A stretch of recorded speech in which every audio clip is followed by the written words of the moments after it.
Boy, coronavirus has impacted nearly every aspect of our lives, even the way we eat. Despite the high demand for beef, Colorado ranchers are struggling to make ends meet. And the pandemic has really taken a bite out of the $4 billion Colorado cattle industry. Denver 7's Addie Guajardo took a trip down south to Conejos County, where she spent the day with cattle ranchers who fear losing his family. For a family with a farming bloodline, this Conejos County sign signals home and history. Drive a few more miles and make a few turns down a dirt road, and you'll arrive at the family-owned and operated 7-Eleven ranch. So my family has been farming this same ground since 1882, so we're coming up on our 138th anniversary. James Henderson took over his mom's farm in 2007. It's been in continuous family operations. He's a farmer and a cow-calf producer. This is farm life. We've got to keep feeding them every day. That started his career at just 5 years old. Right now we're feeding a three-way mix. 7 days a week from sunrise and past sunset, no matter the weather. These cows still have to eat every single day. 3,600 acres make up this farm. It's home to hundreds of cattle annually, and it's home to 5 generations. So these are pictures of my grandparents, great-grandparents. That would be my grandpa in about 1920 with his leopard print chaps. Horse saddles and family pictures showcasing generations of farmers fill the rooms. This picture is of my grandpa and me on our first horseback ride together. The memories may be priceless, but the profits are getting thin. We're at the lowest prices that we've had for cattle in the last 10 years. The drought and COVID-19 has only deepened the problems farmers face. Anything under $900 per calf would just wipe us out. We were tiptoeing with that in March. The sleepless nights and worry are far from over.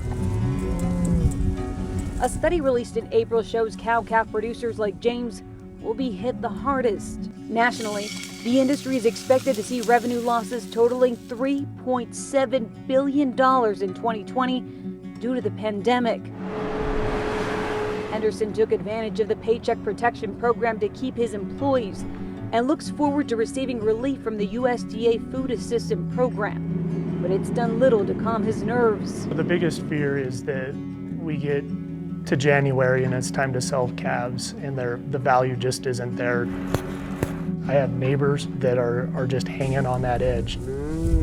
Maybe $200 less a head, and that's enough to move into a negative profitability. A spokesperson with the Colorado Cattlemen's Association says the closures of meatpacking plants and the reduction in cattle processing capacity was a blow to cattle farmers. Beef prices are going up, but farmers aren't seeing those returns. We know the demand's there. That's what's driving some of that price. Yet the processors aren't paying or passing that demand that they're seeing on to the individuals at the feedlot, creating uncertainty. How many of those people that buy my cattle are still going to be left if they're going to have any money? The beef industry heavily relies on restaurants. And we just have no idea if people are going to go back to restaurants and sit down and eat a steak. Painting a painful reality. There's tears. Of the future. Makes it emotionally wrenching to know that very important piece of you may be in jeopardy.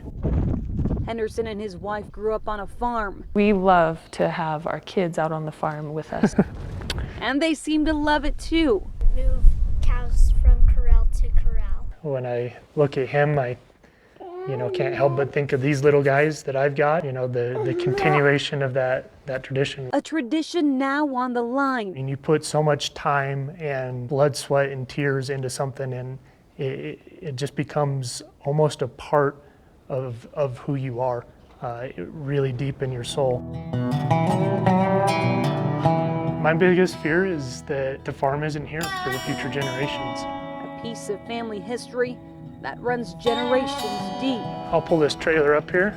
With unemployment at a record high, only time will dictate where the demand lies and who will survive. The biggest thing that's concerning to me is when we lose farms in Colorado right now. They're gone forever. Addie Guajardo, Denver 7.